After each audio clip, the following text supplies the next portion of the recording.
Ciao a tutte, ciao a tutti, benvenuti a una nuova puntata di Tintoria, di nuovo live. L'ospite di questa puntata è Francesco Mileto. Ciao Francesco. Ciao, finalmente un grande nome. Finalmente Su un questo grande posto. nome vicino a un grande uomo non ci poteva che essere una grande donna, c'è di nuovo Stefano Esatto. Rapone. Ciao Ciccio, ciao a tutti. Molto bella Ciao. questo conto alla rovescia nuovo che hai messo. Esatto. Guarda, per Ciccio mi sono permesso di fare una cosa, ho pagato finalmente StreamYard, quindi il logo in alto a destra, insomma, vicino Rapone, e in più posso mettere anche delle sigle. Adesso così vi butto là, vi faccio un esempio. Occhio, Dimmi qual è il nome di quel podcast che spinge. Dimmi qual è il nome di quel podcast che spinge. Dimmi qual è il nome di quel podcast che spinge. Dimmi qual è il nome di quel podcast che spinge.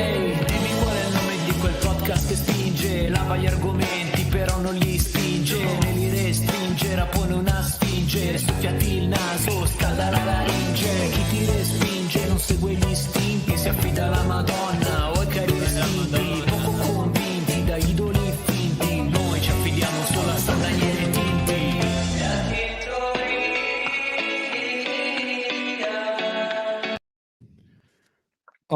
Questo è la prima volta che lo posso fare e, insomma, Francesco, spero che tu sia contento di questo benvenuto. Sì. Guarda, dopo aver visto che hai pagato StreamYard, il logo in alto e questa sigla, ho una sola cosa da dirti. Sì. Sky is the limit. Il cielo è il limite. Il cielo è il Come limite. dicono le persone che sanno quello che fanno. Però sono ben contento che il mio primo acquisto sia stato fatto, il mio primo acquisto di StreamYard sia stato fatto con te, così io durante tutta la puntata proverò cose nuove e quindi potrebbe andare bene, potrebbe andare male, ma so che insomma con un amico posso sperimentare. Allora, tra l'altro qua c'ho dei banners, delle cose. Allora, tu mi dicevi che sei a Milano. Sì. Come si sta a Milano? Ma sei in un dojo a Milano? Esatto, sono in ginocchio su un cuscino con una tazzina di tè davanti, crepata, riparata con l'oro, ovviamente. Esatto. Certo. Come si sta in generale o in questo momento? Come si sta in questo periodo a Milano? Perché io, sai, a Roma si sta benissimo. E No, ora sta piovendo e fa molto freddo. Benissimo. Come è giusto che sia. Come è giusto che sia questo gennaio milanese. E cosa ti fa stare a Milano a te in questo periodo? Cioè, perché non stai giù, come si suol dire? Beh, l'opportunità unica di poter stare lontano dalla mia famiglia. Ok. Che salutiamo, che ti guardano. Sono grandi fan di Tintoria e anzi gli sarà un po' dispiaciuta questa frase, ma insomma, prossimi ospiti, la famiglia Mileto risponde. La famiglia mia, tipo quelli là di Sanremo. Allora, Giacomo in chat ci scrive: ciao a tutti, mi fate una battuta legando sesso, religione e morte? Giacomo, sei pronto? No. Allora, io inizio ogni puntata dicendo come ho conosciuto l'ospite e Francesco, io e te non mi ricordo la volta esatta in cui ci siamo conosciuti, ma io suppongo che fosse sul set di Comedy Central Natural Born Comedians 2 o Stand Up Comedy a Roma al Teatro Bravo, l'Airone. il primo stand up comedy che abbiamo fatto noi. Diciamo il primo stand up comedy che riconosciamo, quelli prima esatto, no. Esatto. E tanto sappiamo che è gente che non se la prende per queste cose. Esattamente. Sì, ci siamo conosciuti lì e mi ricordo ancora che tu eri preoccupato perché un tuo amico ti aveva mandato un indovinello a tema calcistico e non mi ricordo, tipo era la cosa qual è il giocatore che ha vinto i mondiali però sì. E la risposta o una delle probabili risposte, perché ho questo nome nella testa che mi ha detto tu segui il calcio, aiutiamoci, era Materazzi. Ok, vedi, non mi ricordavo questo dettaglio, adesso che me l'hai detto ho avuto dei flashback di quei quiz di merda che mandavano non ricordo neanche su che piattaforma, forse su WhatsApp. Non lo so. Penso, So io solo che dopo... Vai. se sento Materazzi lo associo alla canzone suoneria polifonica che cantava Vladi, quello delle Televeni, che era Materazzi ha fatto gol e adesso ridacci la nostra Gioconda. Questo è quello che io, se sento Esattamente. Materazzi, io penso a questo. Ma sulle note era Materazzi è caduto perché ha preso Esatto. Ha preso una la testata. testata gliel'ha data. La data. Zinedine Zinedine Zidane. Esatto, Esatto. bellissimo. Quando eravamo campioni del mondo, vi ricordate? Che tempi. Che... Adesso cosa siamo? Niente. Cosa ne è stato dell'Italia? Siamo quelli a cui la Pfizer dà i vaccini in ritardo, però forse a tutti Esatto. danno in ritardo. Sì, ma a noi fa più male. Perché una volta eravamo campioni del mondo. Esatto. Noi nel 2006 eravamo campioni del mondo. Tra l'altro io l'estate del 2006 feci con la mia famiglia il mio unico viaggio negli Stati Uniti, e per farvi capire quanto sono matti, la Pfizer è americana se non sbaglio, per farvi capire quanto sono matti gli americani, in fila a un museo di Washington, che è come l'Eur però americana, sono solo musei, e in fila a un museo di Washington, quelli davanti a noi avevano sentito che eravamo italiani, una famiglia davanti a noi aveva sentito che eravamo italiani, ha fatto Champion of the World, ed è partito un applauso composto di tutta la fila perché l'Italia ha vinto i mondiali di un paese che neanche, tra l'altro l'unica squadra con cui abbiamo pareggiato durante quel mondiale. Esatto, però gli Stati Uniti sono così disinteressati al calcio che il paese competitivo per eccellenza non gliene frega così tanto del calcio che riconosce la grandezza di un'altra nazione. E quindi mi fecero un applauso, e adesso invece non ci mandano i vaccini in tempo. Guarda te come ci siamo ridotti. Ciccio, come andò la tua prima edizione? Posso chiamarti Ciccio? Devi. Come andò poi quella tua edizione di stand-up comedy? Come te la sentivi? Perché tu, come si suol dire in questi casi, eri molto giovane all'epoca. Sì. Malissimo. Mi ricordo che, vabbè, questo non è parte del malissimo, però fui accolto non alle prove, mi sa alle registrazioni, da Falcone dicendomi: tu sei il nuovo Frasca. E poi, questo grande aneddoto, c'era, diciamo, il Falco cercava di fare la pace con la controparte stand-up milanese, e si era giunti... Era questa guerra esatto. personale. Si è raggiunto un bellissimo accordo dopo una cena amichevole in cui tutte le asce di guerra erano state deposte, e poi Conforto era stato incaricato di annunciare tutti i comici quando salivano sul palco, e disse: signori e signori, Nicola Falcone. E lì cadde tutto. Il sottilissimo patto, la stretta di mano tra Arafat e non voglio dire il nome perché adesso non mi ricordo. Stefano, dillo tu che c'eri. Non lo so, non mi ricordo neanche io. Vabbè, crollò in quel momento, lo dovrei sapere visto che ho dato un esame sulla questione.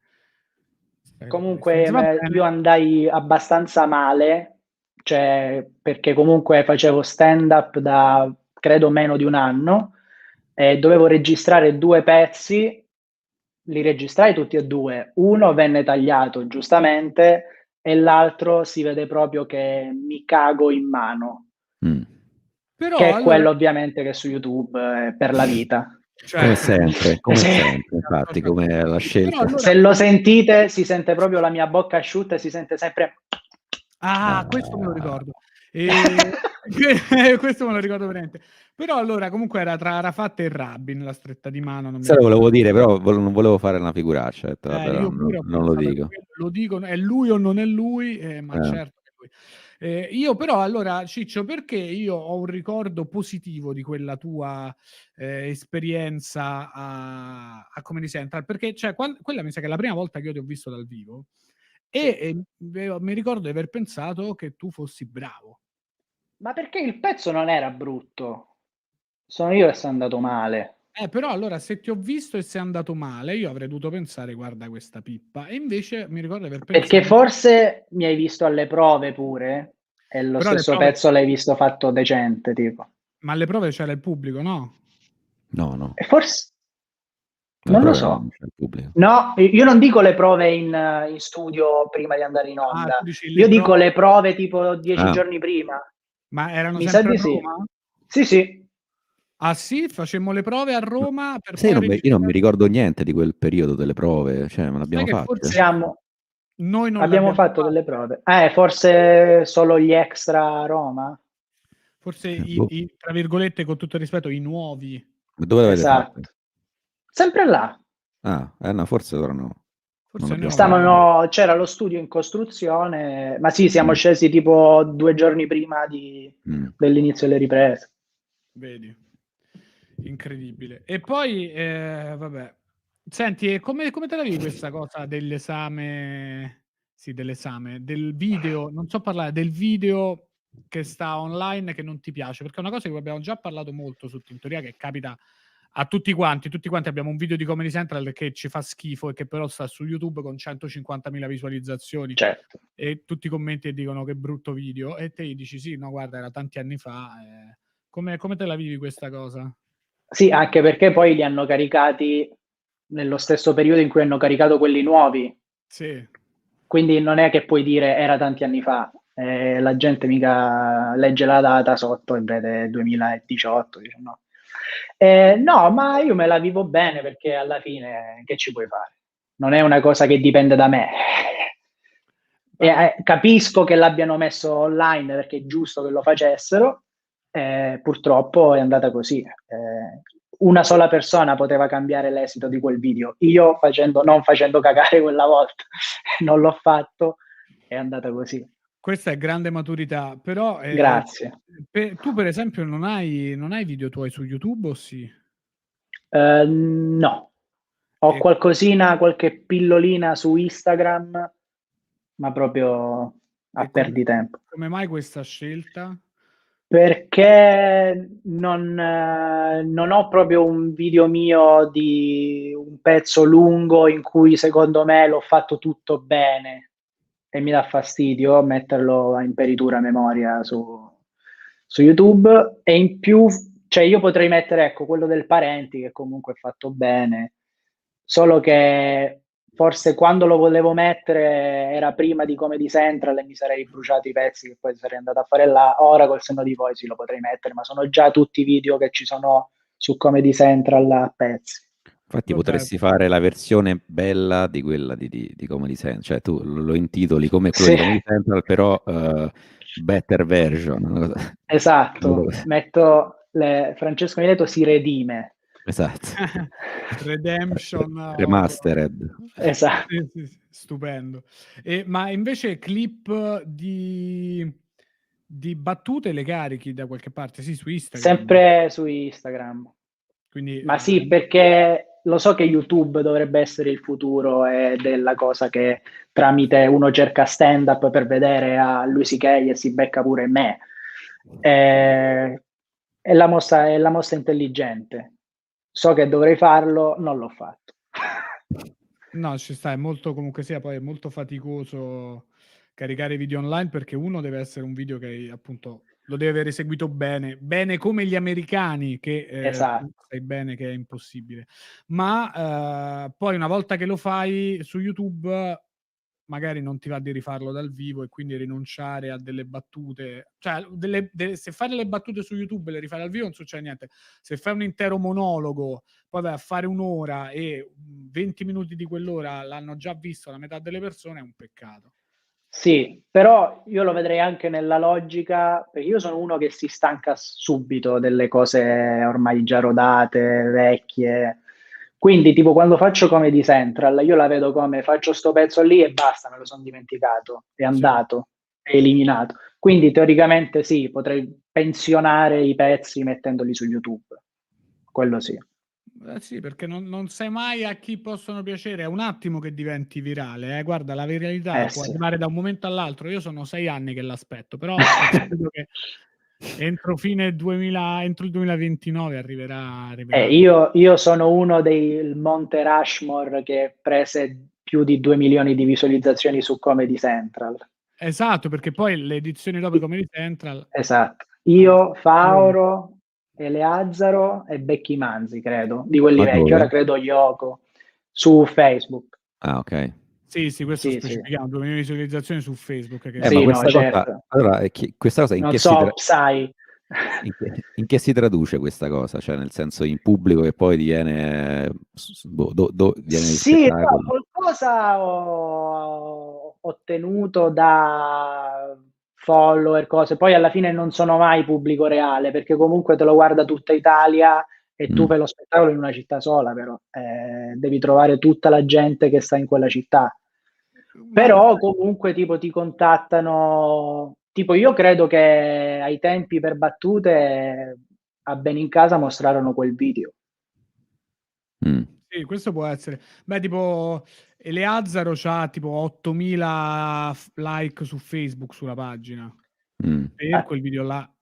Sì. Che funziona pure Yoko, insomma, ti porta un certo ritorno.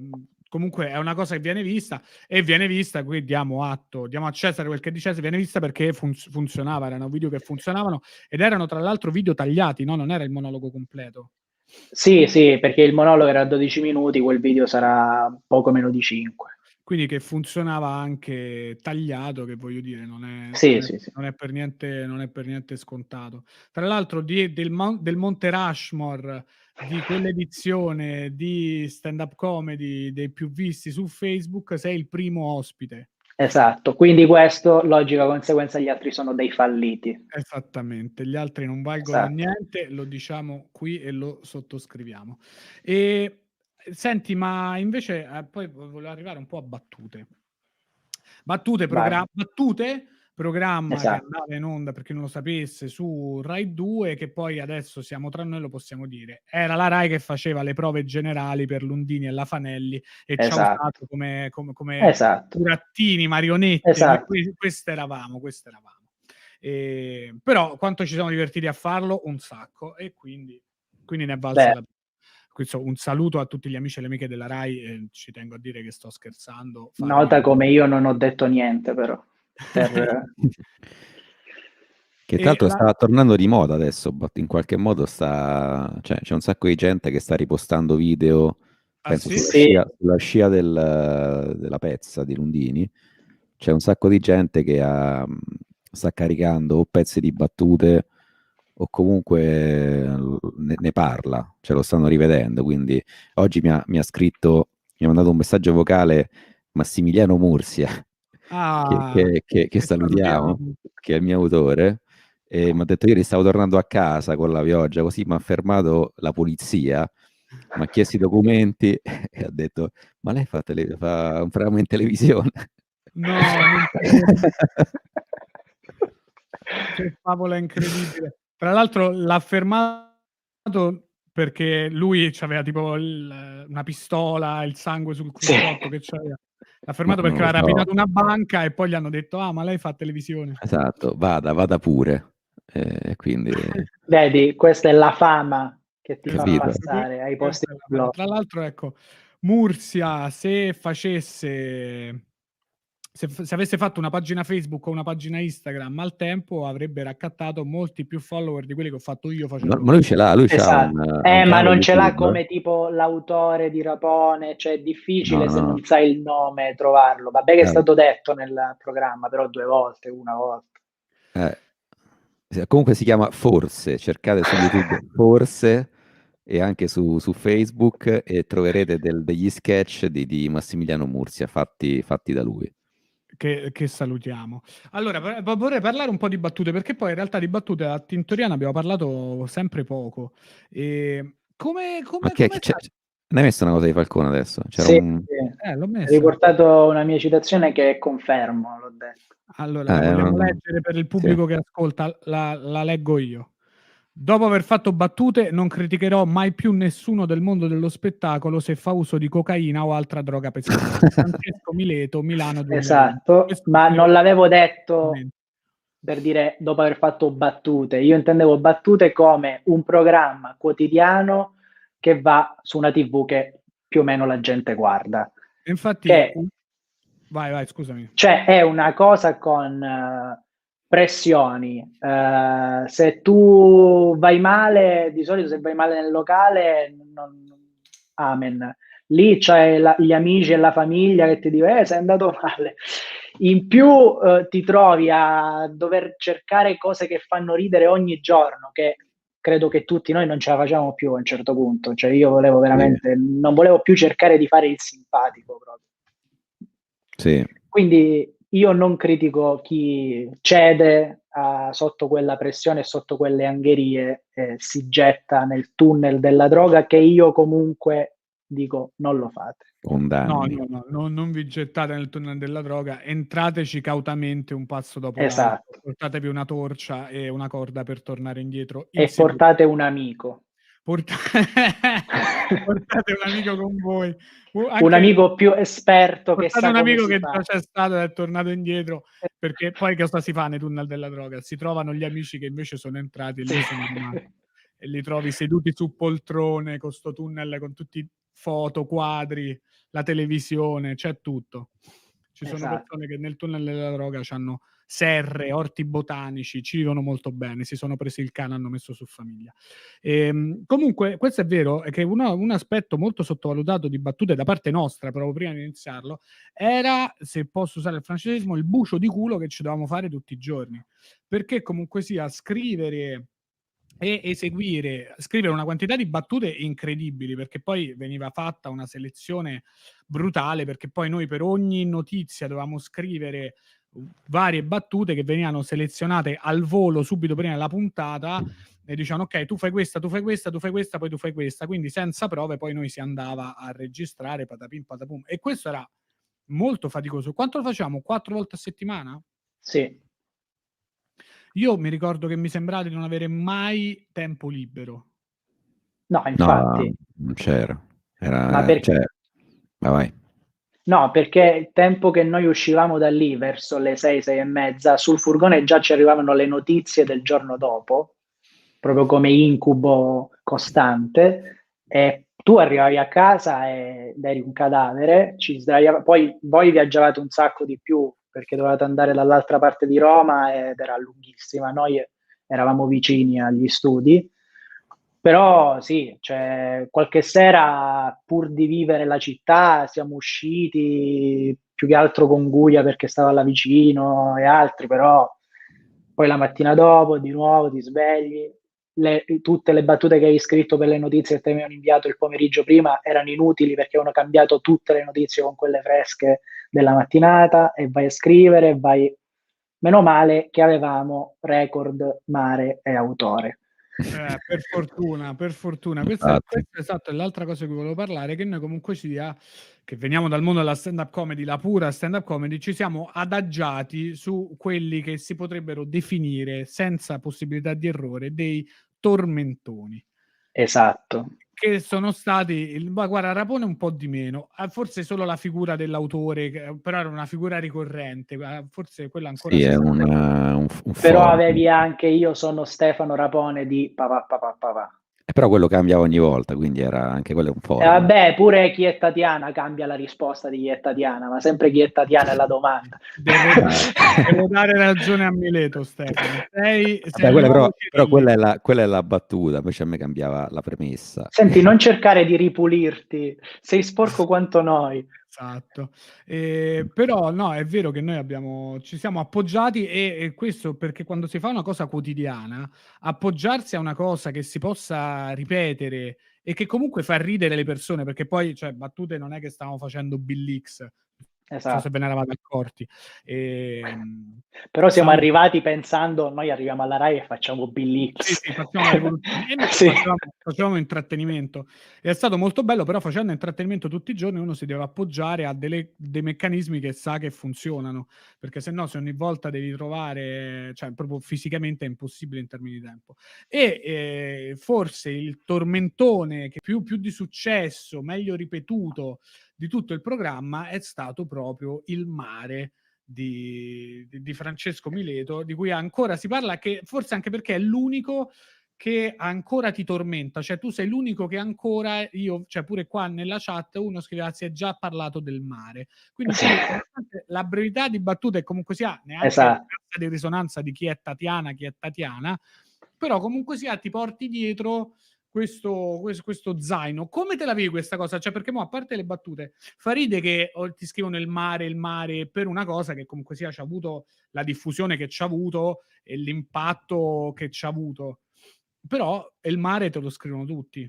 Sì, no, allora all'inizio me la vivevo anche un pochettino male, perché dicevo, cioè, è un tormentone e io sono conosciuto per questa cosa. Ho avuto uno shock quando subito dopo la fine di battute sono andato a vedere lo Sgargabonzi, uno spettacolo qua a Milano. Sapete, cioè, chi va a vedere lo Sgargabonzi c'è tipo l'intelligenza italiana. Io entro in un motoclub, che era questo spettacolo, entro e vado per salutarlo, lo vedo in lontananza, vado per salutarlo e mi sento strattonare, uno mi fa "questo sole". Era un uomo adulto che mai visto in vita mia, che vi diceva il programma vedevo te. Va bene, grazie stupendo. Poi che ti abbia detto la cosa di nicchia, cioè non ti ha sì, detto sì. mare, ma ti ha detto No, sole, quindi... perché lui non voleva dire ti ho visto, lui voleva dirmi ti ho capito. Sono come te. No, però poi ora la vivo benissimo, anche perché la cosa che mi dava fastidio era tutta quella gente che non coglieva il livello di ironia e pensava davvero che io fossi lì tipo Linea Blu a decantare le bellezze del mare italiano. Che comunque è bello ma anche molto brutto. Sì, ora invece apprezzo anche e forse soprattutto quelli che prendono sul serio quella cosa.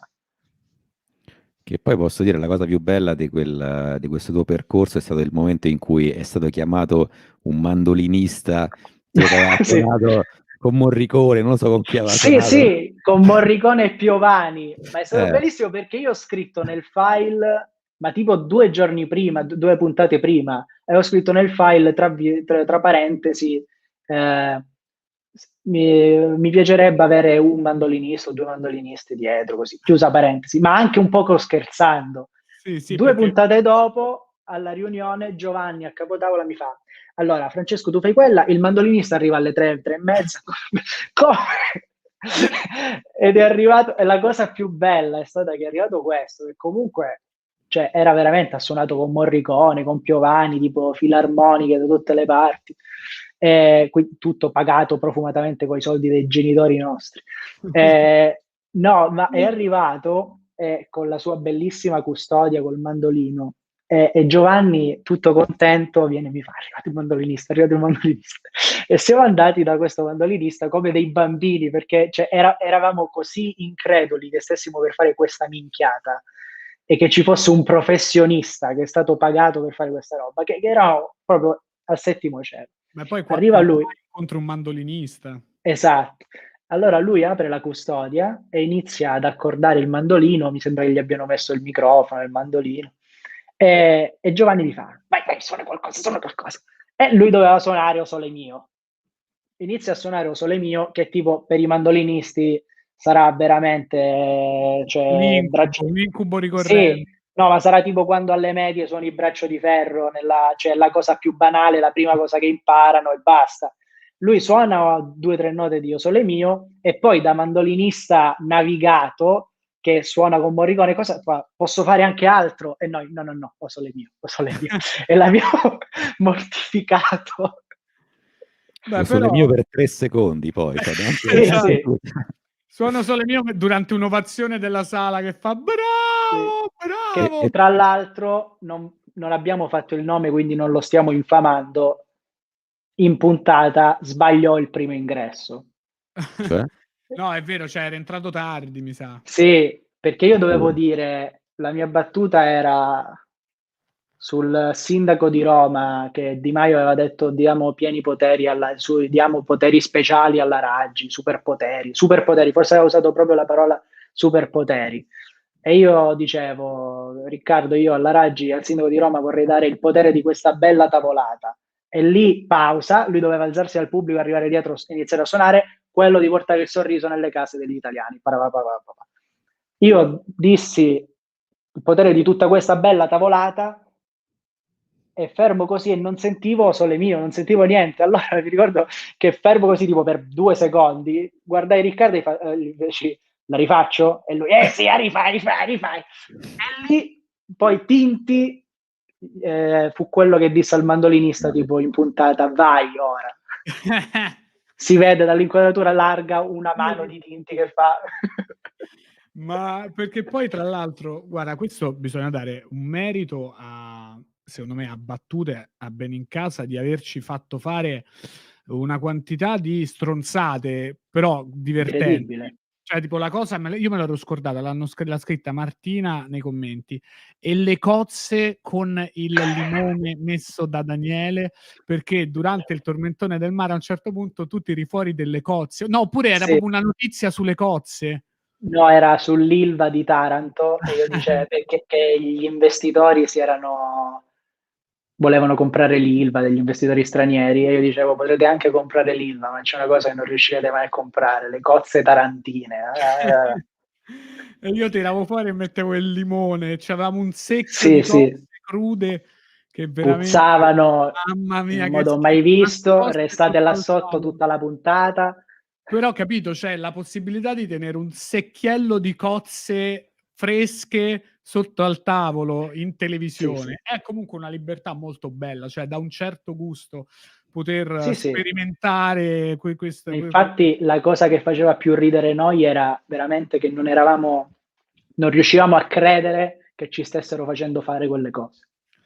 Sì, e devo dire, ci sono state parecchie, cioè ci siamo presi un sacco di libertà, è stata una bella Cioè esperienza. tu una volta simuli so che il podcast è romanocentrico, acchittare una raglia con i coriandoli. Sì, io preparo No. una botta di coriandoli sulla tessera su cui mi preparavo, però era un messaggio contro la droga, perché la notizia era tipo Roma, prima città per denunce contro la cocaina. Allora io che già il mio record dei coriandoli non sapevo più come usarlo, perché l'avevo usato, riusato e abusato da settimane, e quindi con i coriandoli e con l'altra scheda acchitto una botta di coriandoli e poi lo tiro in aria per dire no alla droga. Ma ancora più grave, c'è una puntata che finisce con te che dici il principe della Disney per noi pelati è il duce, buonanotte, a domani. Quello è il nostro lascito, il nostro messaggio all'Italia. Sì, devo dire, quello fece ridere anche perché era tutto un monologo in realtà sull'essere pelato, che però la chiusa non era entrata e quindi boccheggiando ho detto vabbè, fammi arrivare al duce. E così sul duce chiudiamo. Sull'apologia di fascismo anche. Ma apologia di fascismo, apologia di calvizia. Esatto. Poi i calvi noti. Tra l'altro a proposito di fascismo, Ciccio, tu è vero che sei stato studente di Scurati? Esatto. Grandissimo Scurati. Sono stato studente suo 2 volte, prima a un corso alla triennale e poi al master fatto da lui, ma cioè amiconi. Abbiamo anche bevuto delle cose assieme extrascolastico. Accidenti, che cosa avete Esatto. Che cosa beve Scurati? Del Carcadè, queste bevande che si beveva solamente durante Scurati beve gin tonic. Grande, come un sapevo che era uomo lui. normale. Tra l'altro adesso oramai dopo questo 2020 e questo inizio 2021 ho scoperto che con 2 gin tonic sono rovinato perché ho disparato a bere. Ma secondo voi, parlando di Scurati, faranno la serie come hanno fatto con sui libri? Sì, Davvero? è uscito il secondo capitolo da poco. No, del libro sì, ma diventerà una serie, mi sa che sì. è scritto nel libro, è scritto da qualche parte, faranno la serie. Vabbè, ma come fanno a fare una serie bellissima? La serie sul Duce, certo. Ma guarda, secondo me questo sarà un problema, no?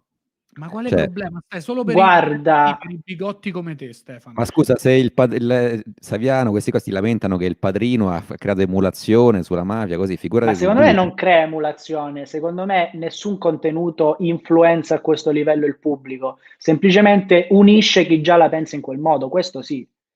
Cioè i mafiosi si sentivano fighi perché vedevano Scarface, Ma che ne so. no, non è tanto i Però, mafiosi si scusa, sentivano fighi quanto i ragazzini, tipo io ho miei coetanei che citano il capo dei capi come noi Mm. citiamo. Boris. Esatto, E però, Eh. scusa, e invece Saviano dice il padrino no, però Gomorra, come ha scritto lui, sì. Però, esatto. però Gomorra è il fatto che tu comunque sono tutti Solo la infami. prima stagione, la seconda stagione Vabbè. è, ripeto, un posto al sole coi camorristi. Speriamo che siano tutti infami anche nella serie sul Duce, Ma, il- tranne ma no, Matteotti. ma no, perché chiaramente il fascismo è una cosa molto più, cioè molto più complessa, secondo me, di rappresentare dei camorristi, cioè rappresentare il Sì, fascismo e l'Italia fascista.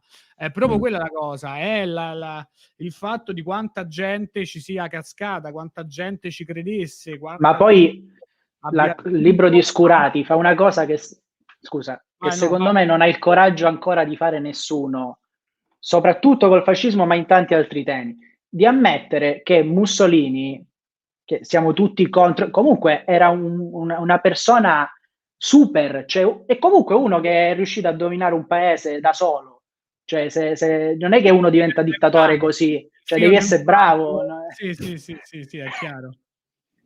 No, devo dire, M, io li ho letti tutti e due, li ho abbastanza divorati, mi è piaciuto tantissimo e c'ha questa cosa proprio che ti mostra tutti gli aspetti, anche mettendoti anche in prospettiva dei tempi che erano, no? Quindi lo squadrismo fascista, però ti ci mette anche, per esempio, i socialisti che ammazzavano i proprietari Esatto. terrieri, cioè quindi all'inizio uno vive una sorta di conflitto, tipo ok, buoni e cattivi, la cosa è molto sottile, e poi andando avanti vedi proprio tutti i paradossi, la violenza, e dici Sì, ok, sì, capisco, cioè proprio perché ti ci mette dentro e ti dà un sacco di prospettiva sul fascismo, ti dà il modo di ridecidere e riscoprire perché, come, dove e quando il fascismo ha sbagliato. esatto. Ma poi non fa, cioè, fa capire come comunque tipo il populismo e movimenti fascisti o anche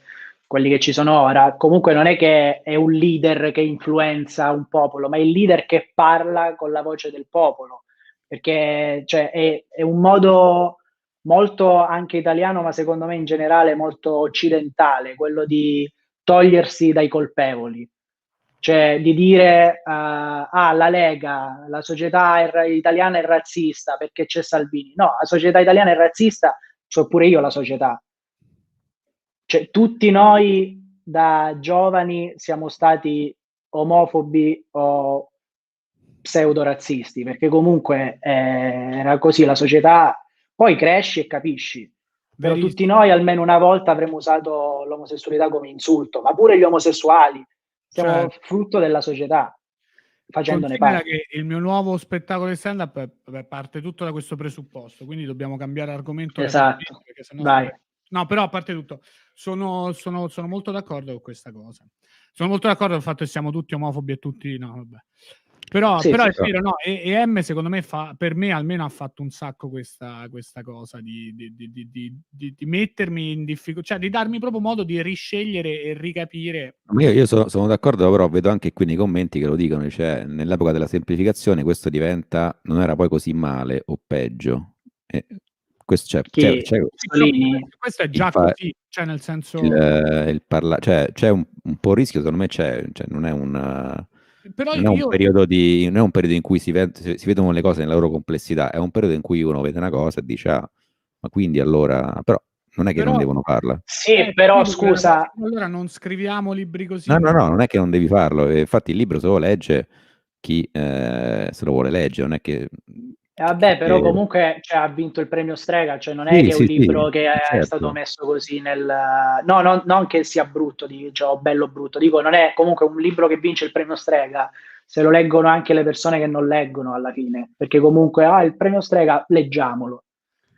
E cioè, comunque Sì, un sì, poco di cassa di però risonanza la fa. suppongo che chi legge un libro, chi si mette a leggere un libro, magari c'ha un po' più di capacità di analisi di quello che sta leggendo, piuttosto che vedere una serie, secondo me, però non lo so. Ma infatti anche la serie secondo me andrebbe fatta molto bene, e però secondo me c'è proprio un problema di fondo, nel senso che è impossibile, cioè non si potrebbe più fare niente se pensiamo a come le No, persone no, è che già chiaro, pensano male potrebbero interpretarlo. è chiaro, è Perché chiaro. Gomorra, poi io dico che è il posto al sole per i camorristi, però non è che se tu lo guardi pensi a pure la seconda stagione, non è che pensi però la Camorra non è male perché fanno Esatto. figli e si innamorano. Se già lo pensi, cioè, però Ecco. non credo che Gomorra debba far cambiare idea ai camorristi né far cambiare idea a noi. Racconta una cosa e te Anche ne perché, mostra scusa, gli aspetti in modo televisivo, che quindi c'ha un effetto emotivo diverso da un libro e tutte cose diverse, però i camorristi restano camorristi e noi non diventiamo camorristi, secondo me. anche perché se prendi tutti i film di Scorsese, tipo Quei bravi ragazzi o Wolf of Wall Street, hanno la parabola ascendente e discendente, però chi li guarda a parabola discendente, ciao, e Sì. comunque è metà del film. È inutile pensare in ottica di come verrà percepito, verrà visto, perché è come il dio di Comedy Central caricato dopo 20 anni, non è nelle mie mani. Il fascismo, quindi ok, il ventennio come il video di Esatto, Mileto. Questo sarà il esatto. titolo di questa puntata di Tintoria. Ha fatto Mileto soffrire come gli il giovane italiani in egual Mussolini. modo. Esatto. Il giovane Mileto uguale giovane Benito Mussolini. Ci sarà anche un cameo del giovane Montanelli in questa nuova serie. Montanelli che salutiamo, ricordiamo, Sempre. Salutiamo. amico di Tintoria, ma solo perché è amico di Rapone. Maestro di Rapone, più che altro. Chi, Montanelli? Sì, maestro Sì. di Rapone, ma non per il giornalismo, non dico altro. Esatto. Non dico Maestro di vita. Io solo Marco Travaglio, Sì. così, non Esatto. lo so. Montanelli è colui che ha insegnato a Rapone a mangiare con le bacchette. Questo si farebbe ridere. Secondo me Montanelli non sapeva mangiare con le bacchette e anzi... Tra l'altro c'è un libro di Montanelli di lui che va in Giappone. Ha fatto il corrispondente per il Corriere in Giappone nel momento in cui c'era, dopo la guerra mondiale, quando c'era ancora l'occupazione americana, e devo dire interessante, però non gli piaceva però il lì non si è cibo. comprato nessuno, questo Lì ci non fa si è comprato capire nessuno. che Lì... discriminazione, il razzismo vero è stato lì. Quello che ha fatto in Africa era niente, ma quello che ha fatto in Giappone, tant'è che manco l'ha raccontato. Tra l'altro Indro Montanelli che fa una comparsa, un'apparizione addirittura in Zampa, giusto in tempo per dire che lui da giovane come esempio c'era Mussolini, proprio per riscattare la figura di Indro ci hanno messo lui che fa io c'avevo Mussolini. Però comunque in termini negativi lo diceva, ma non c'era bisogno di dire quella cosa, cioè non c'era, in quel contesto non c'era motivo di dirlo. Direi i giovani non c'hanno nessuno che li educa, che li educhi, dice lei che c'aveva, io c'avevo Mussolini, e poi diceva, vabbè, già l'avevo detto a Tintoria, dice io ho seguito il fascismo finché non puzzava di morto, però quindi subito, cioè nel senso pronti via puzzava di fumava morto. di rose, insomma, a un certo punto. Esatto, non c'è mai stato un momento in cui non puzzasse di morto. Forse era proprio caratteristica forse anche proprio rivendicato nei discorsi di Mussolini prima ancora di prendere il potere, la morte, l'uccisione e la violenza. Allora, Ciccio, io ti devo fare una domanda che faccio a tutti gli ospiti, che è la seguente. Che rapporto... Io prima chiedevo a tutti quanti gli ospiti che cosa ne pensassero della legalizzazione, ma questa domanda non mi dava soddisfazione, quindi inizio a fare questa domanda qua. Che rapporto hai o hai avuto con la marijuana, e facendo tu il comico, se hai mai fumato e se fumare abbia condizionato la tua creatività? Ok, cerco di elaborare perché il rapporto mio con la marijuana è nullo. Non perché penso sia sbagliato, non mi è mai interessato.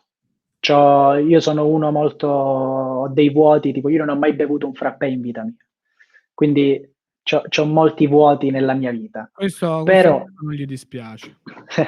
Però parlando di legalizzazione, io vorrei portare questa cosa sono a favore della legalizzazione, ma non tanto ovviamente, però la mia ragione principale non è che togliere i soldi alle mafie, dare i soldi allo Stato, dare lavoro, eccetera, eccetera, tutte ragioni legittimissime che condivido, ma soprattutto il fatto che tutti noi abbiamo degli amici che fumano ogni giorno e non è che sono Lupin, cioè la marijuana si trova, la battaglia, la lotta contro la droga leggera è persa.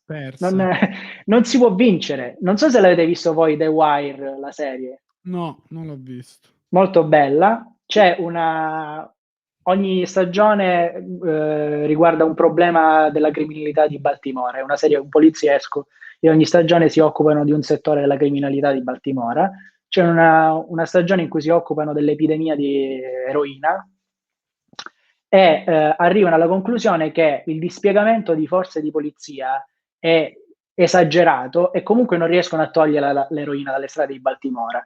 Quindi prendono e gli danno una strada disabitata e lì lo spaccio lo rendono legale e li mettono tutti là.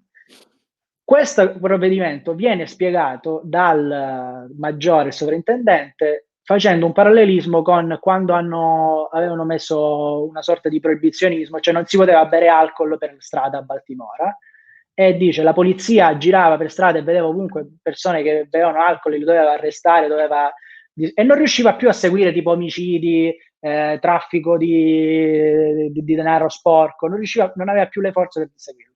Un giorno un ragazzo uscì da un 7-Eleven là i loro supermarket con una bottiglia di birra dentro però il sacchetto quello là che c'hanno loro di carta, tipo quello da nostra carta per il pane, e la polizia vedendogli la bottiglia là dentro fece finta di niente e da allora si creò questo compromesso che se non vedo non c'è, e così la polizia poté continuare a fare indagini per bene sulle cose importanti e questa cosa dell'alcol così hanno chiuso gli occhi.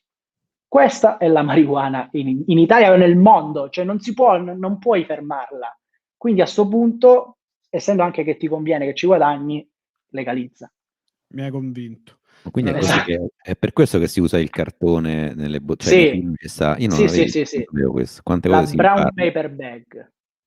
Vedi? Tu dici perché c'era il busta del pane con l'alcol? Per questo. Perché non si Quante deve cose. vedere. E comunque è un discorso, hai fatto un bel discorso molto ampio, tra l'altro uno degli argomenti di cui non si parla è proprio questo, che il proibizionismo ha già fallito, cioè fallisce da decenni, ha già fallito. Tra l'altro vorrei invitare, c'è un senatore dei 5 Stelle che adesso ha fatto sua la crociata della legalizzazione, vorrei provare a invitarlo a Tintoria, solo che poi la politica, non mi ricordo il nome, c'è l'amico su Facebook. Ciampolillo. Anche io pensavo... Ciampolillo lo volevo invitare. C'ha la cravatta, legalize. Sì, ma Ciampolillo mi sa che gli ho messo il follow su Instagram l'altro giorno dicendo mo si becca un invito a Tintoria, c'ha 2500 follower.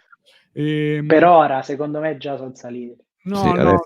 No, fidati, mi sa che c'erano proprio pochi. Però mi sa che Ciampolillo diceva coronavirus, marijuana per combattere il coronavirus, ma intendeva tipo che la marijuana combatte il Covid, cioè proprio tipo clinicamente, se ti fai le canne. Vabbè, è comunque uno in Senato che è pro a una tua battaglia. Tu lascia perdere che lui pensa che sconfigga il Covid.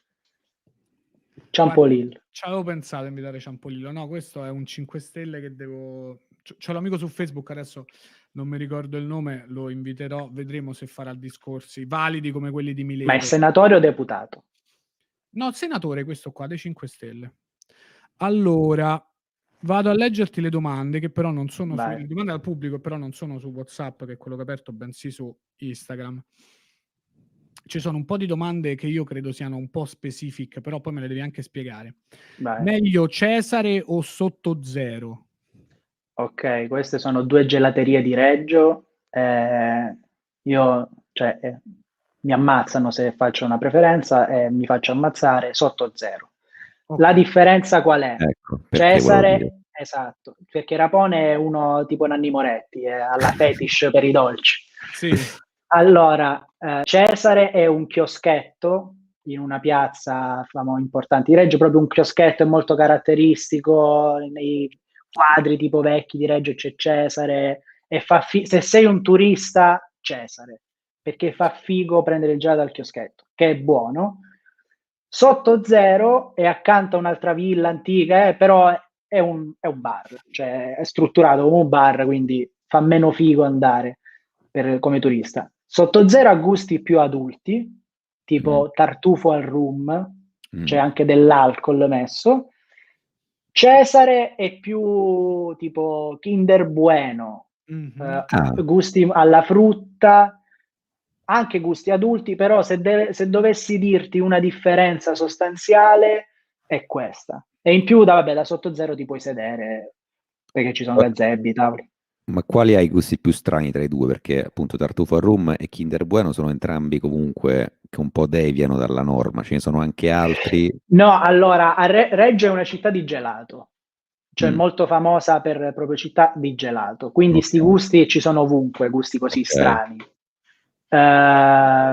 Però Sotto Zero ce li ha questi qua con l'alcol più adulti, cioè a un bambino il tartufo al rum non piace. Invece Cesare è più kid friendly, anche perché essendo che il chioschetto, quando sei piccolo, prendi il gelato al chioschetto, fa più carino. Vedi, non sapevo che Reggio fosse città di gelato, perché pure a Roma all'estate il gelato è molto importante, cioè a un certo punto il pomeriggio, se si sta in giro, è il momento del gelatino, è proprio un momento riconosciuto. Poi Reggio è famosa, celebre per il gelato. Sì, no, non volevo fare la no. dei romani, pure Roma. No. Però da noi gusti pazzi è un po' più devi andare a cercare, non è così comune. No, qualsiasi, pure quelle un poco più, c'è proprio il bar che c'ha comunque il gelato, ma perché ce l'ha? Perché deve avercelo. Ce l'ha un Kit Kat. Ok, vedi. No, sì, da noi quello non tanto. Poi i gusti strani sono più tipo limone, basilico e non so che scorze di qualcosa, oppure... Sì, da noi vabbè c'è il bergamotto perché di Reggio è tipico, però anche questi qua. Ti ricordi, Daniele, una volta l'altro quando forse tu avevi preso un gelato che sembrava di mangiare prezzemolo, un basilico, una cosa del genere? Non mi ricordo. Sai dove l'ho presa? A Via dei Coronari, che c'è una gelateria molto buona, non proprio... Sì, no, anche su Via dei Coronari, fa angolo e c'è pure uno scorcio molto bello. Il problema è che costa tanto, c'è sempre la fila perché è una zona molto turistica, però la gelateria è molto buona, non mi ricordo il nome purtroppo. Forse Gli Scalini, una cosa così, perché non mi ricordo. nella via là, molto buona. Però allora a questo punto segnaliamo anche la Gourmandise in via Cavallotti, non c'è bisogno di segnalarla, a mio modesto avviso miglior gelateria di Roma, non c'è bisogno di segnalarla perché lui, il proprietario, ha aperto questa gelateria e dopo un anno già si lamentava perché lavorava troppo, ha preso d'assalto il quartiere di Monteverde, insomma col merito il gelato è solo latte di capra maltese. Forse ci ho mangiato, mi sa. Mi ricordo anche lì il gelato al carcadè per ricollegarmi al ventennio. Allora, questa domanda su Cesare e Sotto Zero in realtà è una premessa a una serie di domande che mi hanno fatto le persone che sono: torneresti mai a vivere in Calabria? Ti manca la tua terra natia? E allora io vorrei unire che cosa ti manca, quindi chiedo: torneresti a vivere in Calabria e che cosa ti manca della Calabria? Ok, giusto per discostarci dal personaggio che faceva il mare. Esatto. A terra mia! Se ti manca il mare, ti manca. È che mi hanno chiesto tutti, perché sai, tu sei un migrante, poi si fa un gran parlare, però tu dovresti stare in Bosnia, altro che no, nel campo. No, vabbè, questo forse tu su un saluto, oppure donato dei soldi a quei poveracci del campo in Bosnia che stanno al freddo e al gelo. Prego. Allora, in Calabria, cioè, per fare quello che faccio io, cioè, non potrei, non c'è sbocco lavorativo. Mi manca, io non sono uno molto attaccato a tipo mammone che non mi dispiace lasciare casa, è parte della vita, bisogna farlo e ci torno, so che ci torno e pazienza. Sì, mi manca tipo banalmente proprio per fare il romantico, però abitare in una città in cui ti affacci alla finestra e non vedi il mare quando l'hai sempre visto per tutta la tua vita un poco fa strano. Poi tipo tutte le varie avventure fatte in mare, tipo noi avevamo, vabbè, questo è un tecnicismo, mi dilungo su come funzionano le barche. Vai, Sembra vai, ti un prego. momento alla Falcone. Adoro. Allora, voi siete mai stati su una barca in legno? Penso di no. Ok, comunque le barche in legno sono fatte con delle fasce di legno, una attaccata all'altra. La barca di legno ha bisogno di stare molto in acqua perché così il legno si impregna d'acqua, si allarga e si chiudono gli spazi tra una fascia e l'altra, se no imbarca acqua, che è poca, la togli. Noi quando eravamo a 14 anni andavamo a mare in un posticino con dei pescatori che ci avevano una barchetta piccola che non utilizzavano e ci hanno detto molto generosamente, pensavamo noi ai tempi, quando volete la prendete e vi fate dei giri, senza ovviamente così funziona in Calabria. Chi di noi era mai stato in barca? Nessuno. Ci hanno messo su una barca, sopravvivete. Quindi nessuno dritta su come andare. Comunque ci mettono su questa barca a remi e noi giravamo, però imbarcava acqua perché non era utilizzata, quindi noi dovevamo buttare via l'acqua con una bottiglia, un secchio. E ci giungeva, noi ai tempi pensavamo, guarda però che generosi questi pescatori, questi signori che ci danno la barca. Col senno di poi loro volevano semplicemente far allargare il legno della barca e si rompevano le palle a uscire loro e quindi ci hanno mandato noi alla morte. Noi con questa barca andavamo a una spiaggia accanto perché c'erano delle ragazze che ci piacevano in questa spiaggia. La cosa che muove tutto al mondo, come direbbe. Andavamo lì ovviamente cercando di dire perché non volete farvi un giro in barca con noi, venite a farvi un giro in barca, mi faceva figo, che comunque eravamo i ragazzini con la barca. E loro dicevano sempre di no, soprattutto più che altro i genitori non le facevano venire. E noi ce ne tornavamo poi, ritornando, tra l'altro con corrente contraria, perché nello stretto è pieno di corrente, noi piccolissimi, gracili, facendo una fatica immane, con la convinzione siamo dei bad boys, perché queste ragazze, i genitori non vogliono e vengano con noi perché siamo dei teppisti, quando in realtà i genitori ci avevano visto arrivare con una barca con il legno ancora con i buchi tra una tavola e l'altra e noi che buttavamo acqua fuori e quindi noi eravamo praticamente perennemente per annegare e loro non volevano che le loro figlie morissero semplicemente. E questi ricordi quando tu torni e vedi due barche ti vengono, quella spontaneità, quel grezzo brutto della Calabria, quello sì mi manca. Perché qui a Milano tipo non esiste che uno ti dia una barca senza farti fare un corso di vela, Sì. come si va in barca. Quella cosa proprio andate, ciao, ve la caverete. Quello mi manca. È così che si formano gli uomini.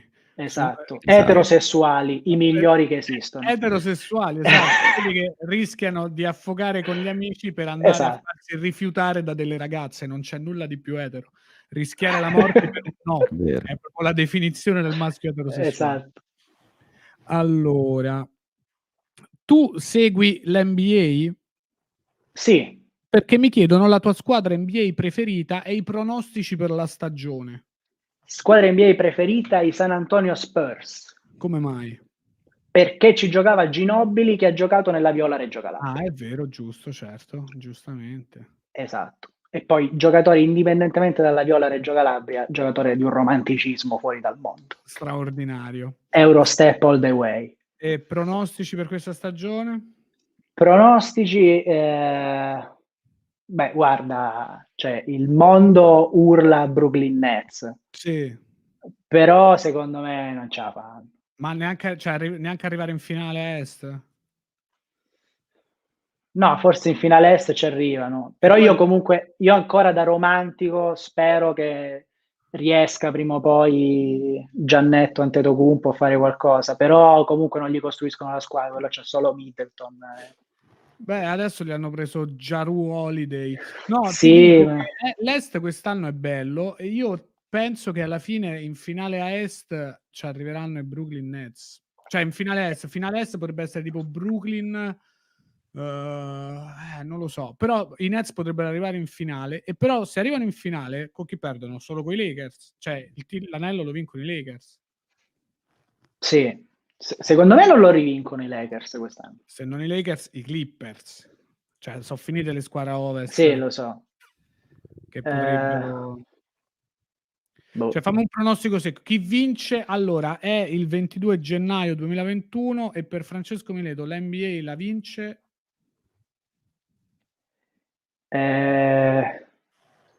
Ma guarda, cioè, diciamo Brooklyn Nets così, tutti se lo aspettano, se non succede nessuno mi può dare del cretino. Bravo, Ciccio. Bisogna pararsi il culo, la cosa più importante. Si vede che è già Esatto. imparato a fare questo lavoro. Allora, questo è interessante però, perché per un giovane poter andare a un programma come, quindi già sei giovane, per poter Esatto. andare a un programma come Battute, quanto ti svolta la carriera? Guarda, è un venerdì e sono ospite a Tintoria ed è l'unica cosa che ho fatto nel 2021. Ma poi giovane, cioè pure tu sei giovane. Rapone è over 30, un Ormai, anziano. sì. Ormai. Però Io tu pure, comunque io ho 30 anni. Vabbè, però quando hai fatto Battute Quando ho fatto Battute ero giovane, effettivamente la televisione non ti svolta più la carriera. No, ma perché non esiste più la fama televisiva. No, infatti, anche se va detto che poi Lundini e Emanuela Fanelli col loro programma hanno svoltato, però tramite clippine sul web. Quel programma che ha portato una fascia di persone che non vedeva più la televisione, cioè che la fascia della nostra età vede la televisione e che poi si è diffusa con le clip su Instagram, su YouTube soprattutto. Poi questo ritorno di fama è soprattutto in follower su Instagram e Sì. non è più la fama televisiva di una volta. Cioè, non so se le signore conoscono Lundini. No, io mi ricordo ancora. Le nonne conoscono Lundini. Io mi ricordo ancora, per dirti come le cose un tempo erano in un modo e sono cambiate letteralmente, che Riccardo Rossi a una cena ci disse proprio, siamo andati a cena mentre facevamo il programma e ci disse: guardate che tanti anni fa con un programma così c'era il casino, perché lui era inviato esterno a Carramba che sorpresa, e ci ha detto tipo la prima puntata forse non aveva servizio, non aveva niente, e dice io sono andato, la Carramba ha detto vabbè allora vieni in studio, solo che mi pare tipo mi dice si dimenticano di microfonarmi, quindi la Carrà non sa che fare e sa che estraevano il numero a Carramba che sorpresa, non mi ricordo neanche perché.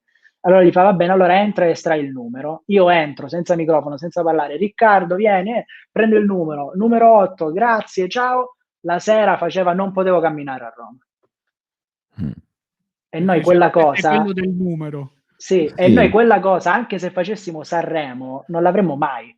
Sì, è vero, è cambiato tutto. Perché prima probabilmente quel programma alla Carrà lo vedevano 18 milioni di persone. Esatto, ma c'era solo quello. No, però forse ti dà un po' di credibilità se fai una cosa. Sì, quello sì. Pure gli altri comici comunque noi siamo quelli che hanno fatto la Rai nel giro. Se ne parla ancora di questa. Esatto. Diciamo che non ti svolta, mentre una volta, guarda, questa è un po' una caratteristica di tutte le cose che facciamo e che faremo, è che se lo fai con qualcuno che ha 20 anni di più ti dice guarda, 20 anni fa c'erano i soldi, c'era la fama e adesso non c'è più. 20 anni, guarda Mileto, perché tu sei arrivato oggi, ma se facevi Tintoria 20 anni fa non sai sì. C'erano i soldi veri quando c'era Gigi Sabani. Si è comprato la casa al mare con Tintoria. Esatto, si è comprato una casa a Torvaglianica molto bella, un piano terra però carino, cioè chiaramente devi mettere le sbarre alle finestre, ma comunque molto carino. E allora poi facciamo una delle ultime domande, una ragazza che non mi ricordo chi è, mi ricordo solo che c'ha i capelli lunghi nella foto, diceva, e qua tu pensi ci siamo, ho bisogno di sapere il titolo della colonna sonora del nostro bellissimo mare. La colonna sonora del nostro bellissimo mare è Torna a Surriento, però la versione dei 3 tenori. Attenzione, questo è molto importante, questo è un piccolo fun fact. Esatto, perché le altre versioni, perché è l'inizio proprio di quella canzone, e le altre versioni iniziano un pochino diverse. Canzone che fu scelta da Riccardo Rossi. ci tengo a precisare, che un giorno venne con questa canzone e mi dice da domani la devi fare così e devi piangere. E così fu. Che faceva anche mi ricordo faceva anche cioè la cantava con la sua voce. Faceva Sì, la sì, sì. Lui quando mi incontrava nei corridoi mi faceva ta-na-na-na-na, e poi quando si avvicinava una corda di violino tesissima. Questo era il mio rapporto con Riccardo Rosso. Che salutiamo. Sempre. Salutiamolo sempre. Allora, avevo visto un'altra domanda, ma la sto scordando proprio mentre... Vai Stefano, prendi il controllo di tintoria. Ma non Vai. pubblico, fate le domande a Mileto, che non fate niente, parlate, uno chiede che ne pensa Mileto di Nikola Jokic. Jokic. Il ciccio bombo dell'NBA. No. No, ottimo giocatore. La scuola europea che tanto veniva bistrattata, ma ora tutti. Allora, questo qua è interessante. Quanto il tuo personaggio è diverso dalla tua persona? Cosa rispondi a questa domanda? Per il mio personaggio intende il mare o io su stand-up? Cioè quando faccio la stand-up? Tu che fai stand-up.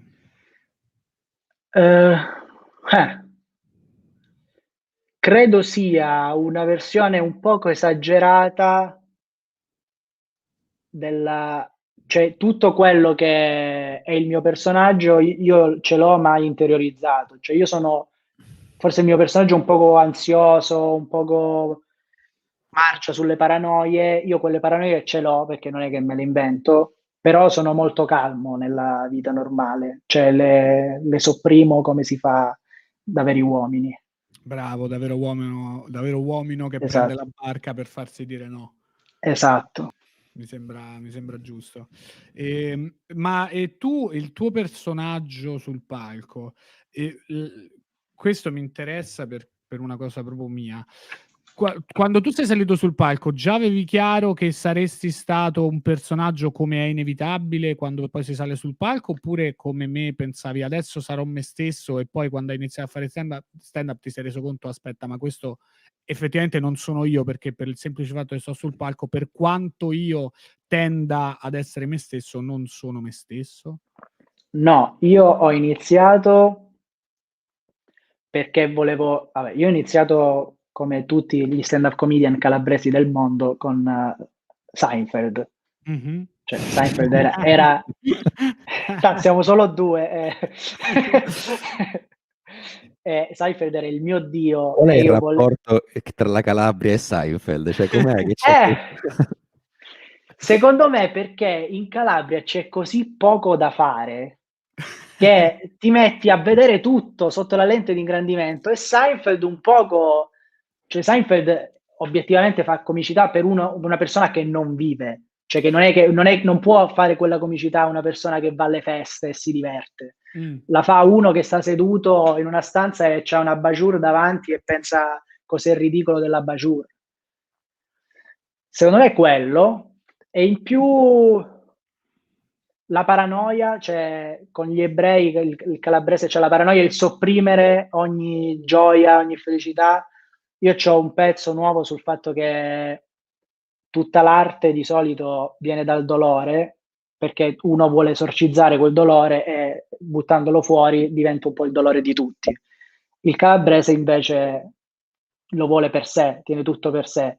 Okay. Come, cioè, per dire, noi lo amiamo il dolore, cioè il cibo tipico della Calabria cos'è? Il piccante, che cos'è se non dolore autoinflitto? Certo. Cioè la sofferenza. Io, per dire, 2 o 3 estati fa, andando in un lido, in una Scilla, che è tipo il posto cool vicino Reggio, il posto figo dove vengono un sacco di turisti, cose, entrando in un lido c'era della musica. Di solito la musica che c'è nei lidi è tipo il tormentone dell'estate che parla stasera andiamo a bere i mojito, facciamo festa tutta la notte, la vita è nostra. In quel lido c'era Estate di Bruno Martino, che certo. inizia: estate sei calda come i baci che ho perduto, sei piena di un amore che è passato, che il cuore mio vorrebbe cancellare. Dici, se quello è il vibe estivo. Esatto. Ma tra l'altro questo si collega a una cosa molto interessante, teoria che mi ha detto un mio amico. Allora, praticamente in Calabria credo ci sia una comunità ebraica ridottissima, ma c'è una rabbina, quindi un'ebrea riformata, al punto che ci sono rabbine, americana di origine italiana, che si è trasferita, non so se a Reggio Calabria o dove, ed ha aperto una sinagoga, perché la sua teoria è che i calabresi non sono altro che la Calabria era piena di ebrei fino a un certo punto, che venivano giù, non so se da Roma oppure dalla parte medio orientale del mondo, comunque sia, c'erano un botto ebrei, e poi semplicemente si sono isolati e hanno smesso di essere ebrei, però non se ne sono mai andati. Quindi i calabresi sono un botto ebrei, sono ebrei che si Penso sono... di sì. E quindi c'era questa teoria qua che devo ristudiare. Tra l'altro lei la volevo invitare a Tintoria, un'americana, si chiama Rabbi Barbara.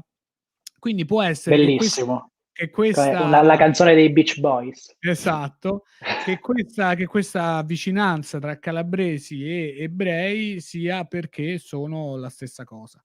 Devo studiare un po' questa cosa qua, Sì, magari secondo me un invitando nesso c'è. Barbara.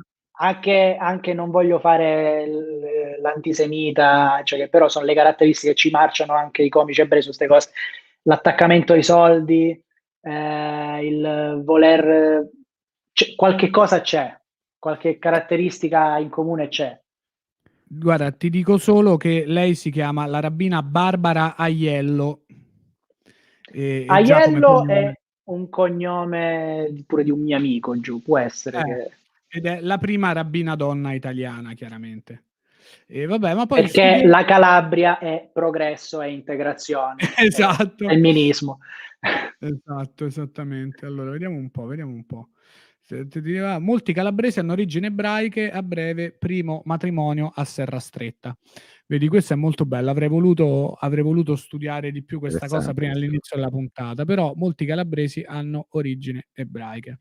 Invece mi ricordo la battuta di Frasca che diceva che usciva con una donna ebrea e diceva siamo troppo diversi perché lei non può mangiare maiale e io devo, in quanto È vero. calabrese. Quindi Esatto. Frasca che salutiamo. Salutiamo Sempre. Ciccio Frasca.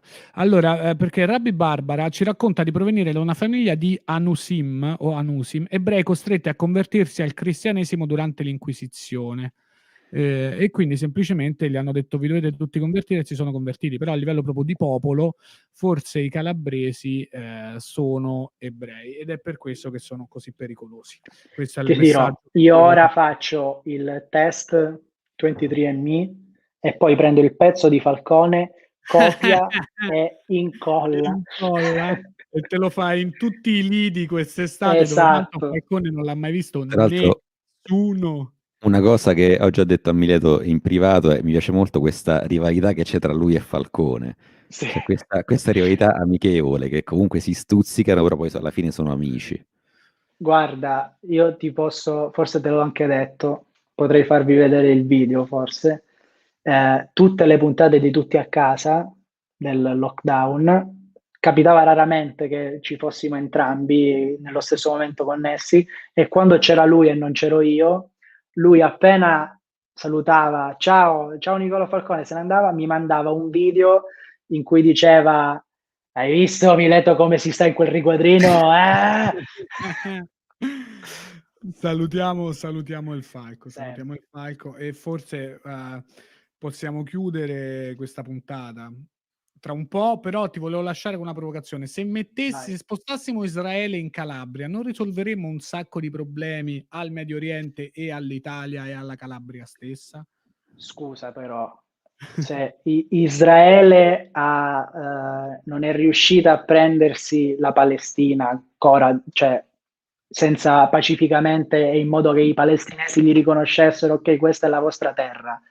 E comunque i palestinesi sono i palestinesi, cioè un popolo, diciamo, pensa a provare cioè, coi calabresi. No, ma infatti mia nonna pensa che gli immigrati le vogliono prendere la casa e non gliela vogliono prendere.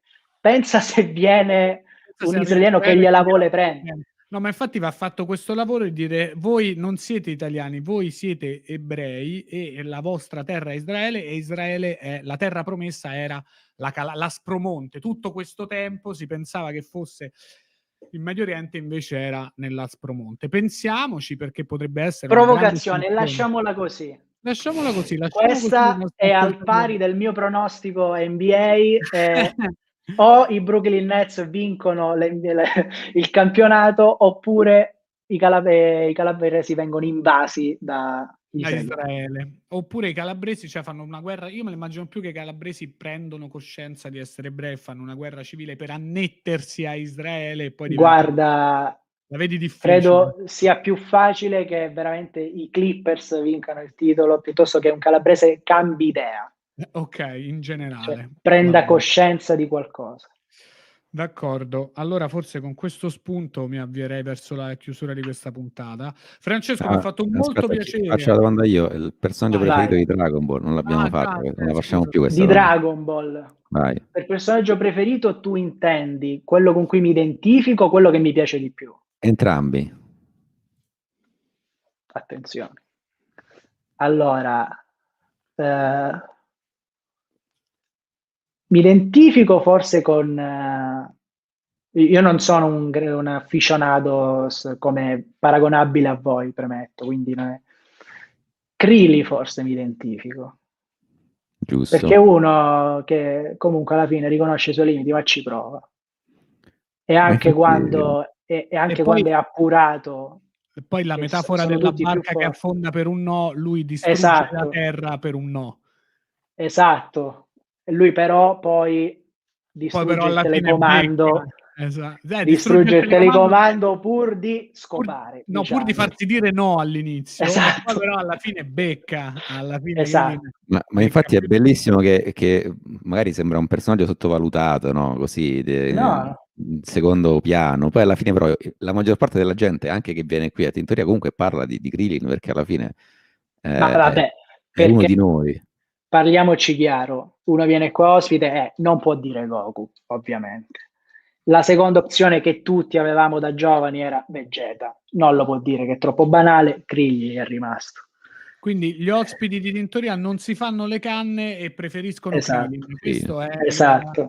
la statistica. Esatto. Tintoria starter pack, come direbbero i giovani. No Siamo ganja, molto, sì Krillin. molto umili, infatti, no droghe, e riconosciamo i nostri limiti e facciamo del nostro meglio. Questa è un po' la Esatto. filosofia di questa generazione, diciamo. Bellissimo, se non altro di questo podcast che si distingue dai podcast arroganti che ci sono in giro per l'umiltà, l'amicizia e l'impegno, ecco. Esatto. Mentre quello invece che vorresti, cioè che ti piace, quindi che vorresti essere, a cui tendere, Che mi piace forse Junior. che sarebbe piccolo, vedi? Sì. Stefano è molto, Ma anche molto perché io ho bello. sempre avuto questa fissazione per il mistico, tipo comunque lui c'ha Dio dentro, è figo. Sì. Mi Bene. sembra un'ottima risposta, grazie mille Francesco. Va Figurati. bene, grazie mille, speriamo di poterci vedere presto di persona, faccia a faccia, di poterci bere un buon caffè o addirittura un gin tonic come il grande Scurati. Esatto. Un buon gelato Bravo. da Cesare e poi da sotto zero. Sì, Diciamo, tu sei da bruschetta. Cesare, secondo me, però. Vedi? Sì, Cioè, sì, tu che Stefano, ti sei preso il Mars fritto in Scozia, Ok. tu vuoi fare male alle tue coronarie. Sì, un po' sì. E Cesare ti fornisce dagli strumenti. Esatto, perché vogliamo che resti questo messaggio: Cesare uccide. Va bene, e allora chiudiamola così. Grazie mille Francesco, grazie mille Stefano, grazie mille a tutte, grazie mille a tutti, ci vediamo alla prossima puntata.